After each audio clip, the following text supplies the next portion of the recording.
Hidup bukan hanya mengenai mendapatkan serta memiliki saja, akan tetapi juga mengenai memberi serta menjadikan sesuatu.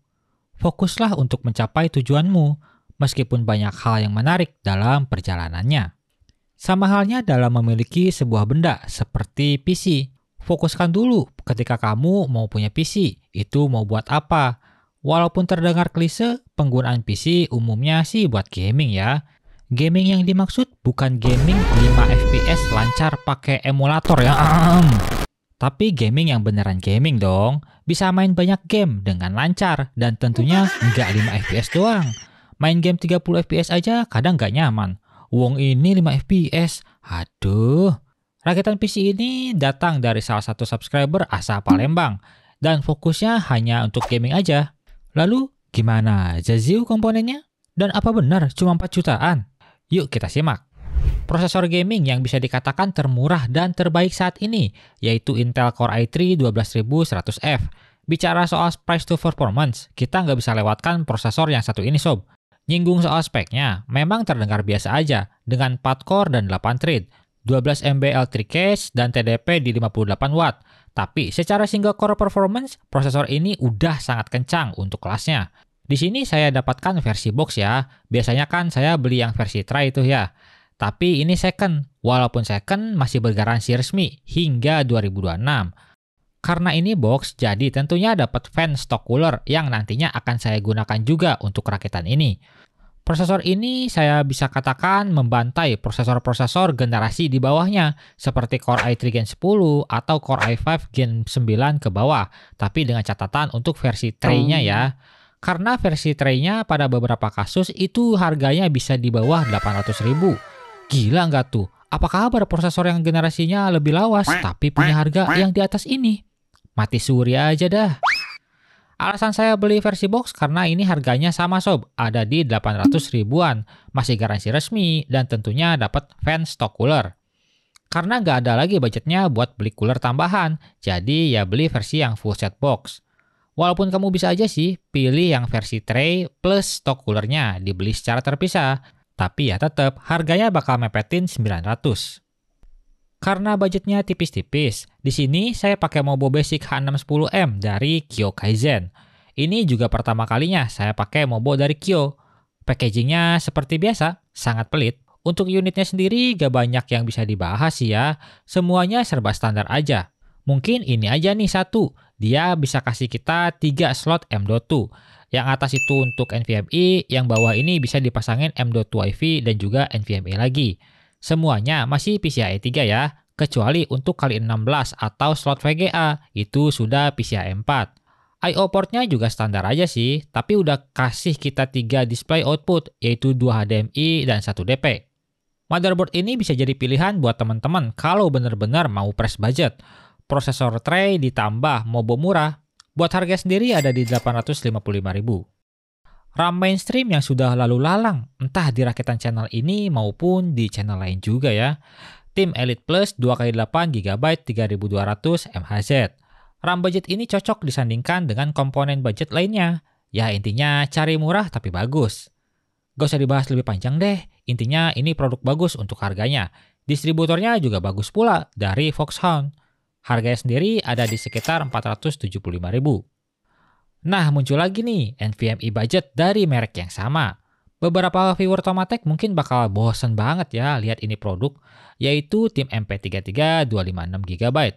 Ya gimana lagi sob, lebih baik produk yang membosankan tapi jelas, dan yang penting barangnya baru bukan second. NVMe ini klaimnya punya speed read up to 1600 Mbps dan write up to 1000 Mbps dengan TBW di 150 TB. Harga sendiri ada di 300 ribuan untuk versi 256 GB. Tak luput dari pandangan, yaitu HDD gacha 500 GB kesukaan Tomatech. Ada yang pernah tanya, Bang, apakah pernah kalah gacha pas beli HDD second? Jawabannya, iya sob, pasti pernah lah. Namanya juga gacha, nggak akan kita menang terus. Ada kalanya juga kalah. Saya ingatkan lagi ya, beli HDD second itu random. Bisa awet, bisa juga nggak awet. Kalau mau beli, resiko ditanggung pemenang. Harganya sendiri ada di sekitar 80 ribuan. VGA gaming termurah, tapi dengan performa terkencang. Meren, yaitu RX 570. Di sini saya dapatkan versi Sapphire Nitro Plus ya, yang versi 4GB. Ini adalah varian tertinggi dari Sapphire. Tapi nggak bisa bohong sob, VGA seri RX 570, 580 itu adalah VGA mining profesional. Gimana enggak? Kalau kamu cari di marketplace manapun, untuk seri VGA ini 90% pasti ketemunya bekas mining. Terus kalau ada yang bilang bukan bekas mining, itu gimana bang? Ya coba kamu tanya aja, masa Zio bukan bekas mining? Kita nggak pernah tahu sob, rekam jejak VGA seperti ini. Jadi asumsikan aja beli RX 580, 570 itu bekas mining. Nggak usah terlalu tinggi lah ekspektasinya. Untuk speknya sendiri punya VRAM sebesar 4GB GDDR5 dengan TDP di 150W, PSU minimum di 450W, butuh 6+8 power pin. Dan yang pasti masih jalan di PCIe 3 ya. Kondisi VGA yang saya dapatkan di sini full set, tapi kondisinya B aja. Layaknya VGA second pada umumnya dikasih bonus debu-debu. Tapi minim korosi sih. Overall masih baik kalau dilihat secara fisik. Harganya sendiri saya dapatkan di 750.000. Harga yang sangat standar untuk sekelas RX 570. Tapi kalau teman-teman lebih rajin lagi nyarinya, nyelemnya di marketplace, itu bisa dapat tuh yang harganya 650 ribuan. Sekali lagi, resiko ditanggung pemenang. PSU standar yang sering saya jadikan patokan untuk rakitan PC Kerehore, yaitu PC Cooler KF550. Sebenarnya untuk rakitan kali ini 450W aja udah cukup, tapi nggak ada salahnya kita lebihin ke 550W. Pada unit PSU ini salah satu hal yang menarik yaitu ini sob, manual book yang mirip kayak koran. Yang mana saya yakin 95% di antara kalian nggak akan pernah baca yang kayak ginian. Walaupun PSU budget, tapi masalah packagingnya nggak pelit sih. PSU ini cocok buat rakitan PC yang punya budget rendah. Saya nggak menyarankan kalau kamu pakai PSU ini dengan spek yang lumayan tinggi ya. Soal PSU, ya jangan pelit lah. PSU ini punya harga di 460.000 untuk versi 550W dengan garansi 3 tahun. Seperti yang saya katakan sebelumnya, fan casingnya akan jadi langganan untuk PC rakitan Kerehore dengan tema gelap-gelapan alias non-RGB, yaitu Olympus F12. Tapi kali ini nggak di-endorse kok. Beneran sob, beneran nggak di-endorse. Hehehe. Saya gunakan 3 buah, 2 untuk intake, 1 untuk exhaust. Fan ini udah terbaik lah di harganya yaitu 30 ribuan. Belum ada soalnya fan yang kasih build quality kayak gini di harga 30 ribu. Udah pakai PWM pula. Tapi kalau kamu mau pakai fan ini wajib namanya beli splitter lagi ya. Karena buat sambungin satu fan ke fan yang lainnya. Splitternya sendiri ada di harga 21.000 untuk maksimal 4 buah fan. Casing Kerehore tapi punya desain yang lumayan cakep lah, yaitu GameX Edge 6650 Mini Tower. Sudah punya model mesh pada bagian depannya, buat airflow pasti aman. Tapi belum ada dash filternya sob, dia cuma kasih dash filter di bagian atas dan juga bawah PSU.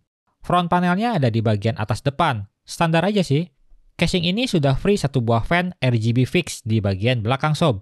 Side panelnya punya sistem baut 4 titik yang mengharuskan kamu untuk lepas dalam posisi tertidur karena gak ada penguncinya, bahaya. Ketebalan kacanya B aja. Kompatibilitasnya sendiri bisa muat Mobo hingga MATX 4 slot RAM juga bisa. Tinggi maksimal CPU cooler di 155 mm, panjang maksimal VGA di 320 mm, fan casing di bagian depan bisa 3 buah yang 12 cm, di atas 2, di belakang 1. Water cooling radiator bisa dipasang di depan hingga ukuran 360 mm. Storage bisa muat 2 HDD 3,5 inch dan SSD 2,5 inch. Space antara HDD dan PSU terbilang ngepas aja sih. Ruang kabel manajemennya termasuk yang standar. Yang penting nggak pelit lah. Overall, casing ini cocok buat teman-teman yang lagi ngepres budget karena ada di harga 330.000. Cuman sayangnya nggak ada yang versi warna putih. Lanjut, kita ke segmen hitung-hitungan. Dari semua part-part yang dipilih, pastilah tujuannya untuk menekan budget seminimal mungkin. Nah, apa benar bisa ketekan? Jawabannya benar kok bisa ketekan. Karena total harganya ada di sekitar 4,1 jutaan. Dengan semua komponen yang dipilih tentunya bergaransi ya, kecuali VGA dan hard disk. Kalau mau baru ya pasti budgetnya nggak segini dong. Untuk opsi downgrade sih saya nggak menemukan pilihan terbaik ya. Kasarnya ini udah paling murah kalau mau semua komponennya baru dan bergaransi. Kecuali VGA dan HDD sekali lagi. Tapi untuk opsi upgrade tentunya ada dong. Kamu bisa upgrade prosesor ke Core i5 12400F dan juga VGA ke RX 6600 karena fokusnya gaming, jadi pilih Radeon. Yuk kita gaskan rakit aja PC ini.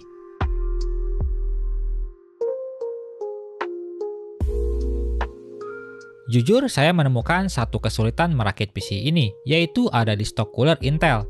Entah kenapa ya, saya jadi mengeluh. Kenapa sih Intel bikin sistem pemasangan cooler yang seperti ini? Susah banget, bejir.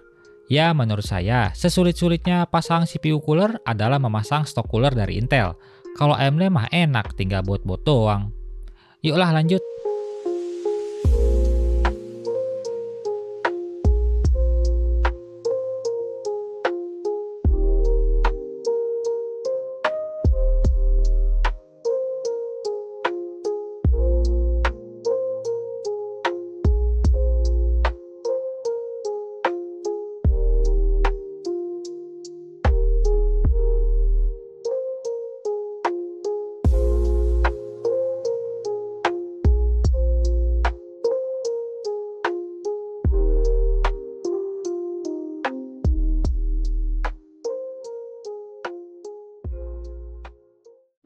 Overall, rakit di casing ini sih nggak ada masalah berarti ya. Kabel manajemennya juga bisa ditata dengan cukup rapih, karena emang nggak terlalu banyak kabel juga. Lalu untuk casingnya sendiri juga udah proper. Nice lah. Tampilannya sendiri punya warna monokrom, yang saya sih suka-suka aja ya. Simple aja gitu, nggak banyak neko-neko. Mungkin ada satu anomali ya, yaitu kabel warna merah dari SATA. Soalnya ini kabel SATA yang dikasih cuma satu sob, dan warnanya ya merah. Aneh banget. Tapi nggak jadi masalah deh, karena performa yang dikasih PC ini udah memuaskan juga. Nggak percaya? Mari kita tes. Berikut spesifikasi CPU dan GPU yang digunakan.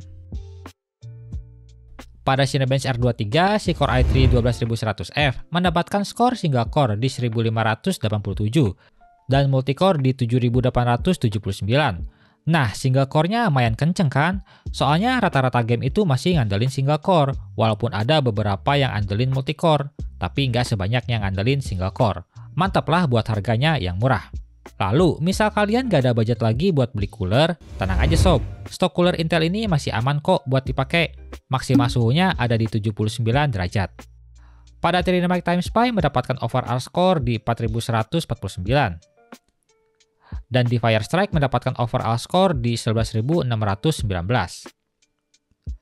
Kalau kita tes pada Unigine Superposition, si RX 570 ini bisa dapat overall score di 7.338 dengan rata-rata FPS di 54. Suhunya juga masih tergolong adem banget sob, maksimalnya ada di 65 aja. Tapi wajar sih, RX 570 nggak sepanas RX 580. Toh si Sapphire Nitro Plus juga punya heatsink yang lumayan tebal ya, jadi wajar suhunya dingin. Buat NVMe Tim MP33 sudah melampaui apa yang diklaim ya sob. Punya speed read di 3200 Mbps dan write di 1900 Mbps. Mantep lah, tinggal dilihat aja dari segi durabilitasnya. Lanjut ke topik utama PC ini, yaitu gaming. Prosesor murah terbaik untuk gaming disandingkan dengan VGA murah terbaik juga untuk gaming. Apakah perpaduan ini benar-benar bikin gaming kita lancar? Secara budget yang dikeluarkan cuma 4 jutaan aja. Yuklah kita tes di resolusi 1080p.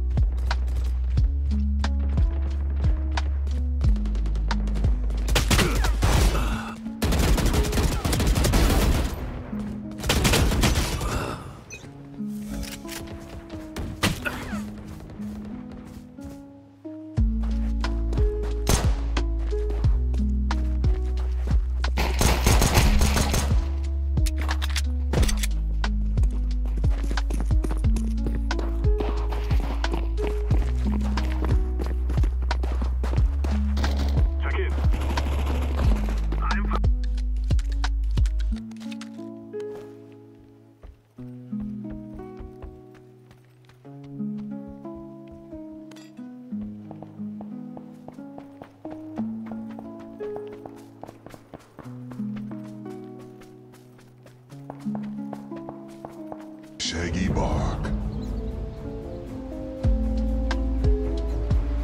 So I go.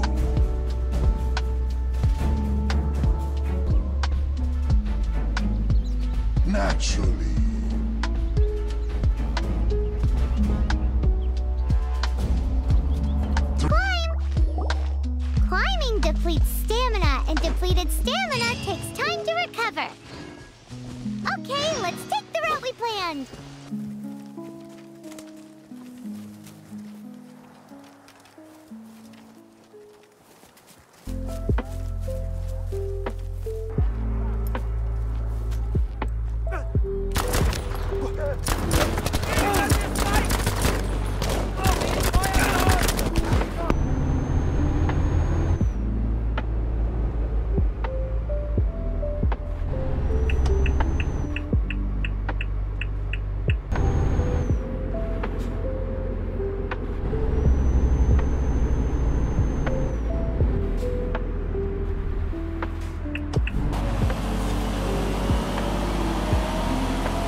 Beh, mantep gak nih sob?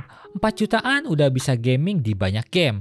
Triple A juga dilibas. Tapi ya harus sadar diri juga, cukup main di settingan grafik low atau mid aja pada game Triple A. Nggak usah muluk-muluk dan nggak usah lebay kayak penyokong emulator di sebelah tuh. Overall penilaian saya untuk PC ini sudah sangat oke dari segala sisi, kecuali satu, PSU-nya. Kalau ada budget lagi sih, saran saya upgrade PSU ya ke yang lebih aman lah, yang full range. Kalau gak mau juga gak apa-apa, silahkan dipakai sampai garansinya habis. Sama mungkin nanti beli cooler tambahan lagi ya, ke yang sekelas 300 ribuan udah cukup. Biar pas upgrade ke Core i5 itu aman. VGA-nya sendiri sih sejauh pengetesan saya nggak ada problem apa-apa. Semoga awet aja lah doa dari saya. Karena sekali lagi, kita nggak bisa pungkiri, RX 570, RX 580 itu rata-rata bekas mining. Jadi, kudu banyak berdoa kalau mau beli VGA ini. Like video ini kalau kalian suka, nggak usah di-like juga nggak apa-apa. Tapi minimal tinggalkan jejak kalian di kolom komentar tentang PC ini sob. Buat teman-teman yang mau cari referensi rakitan PC, link spreadsheet-nya ada di deskripsi.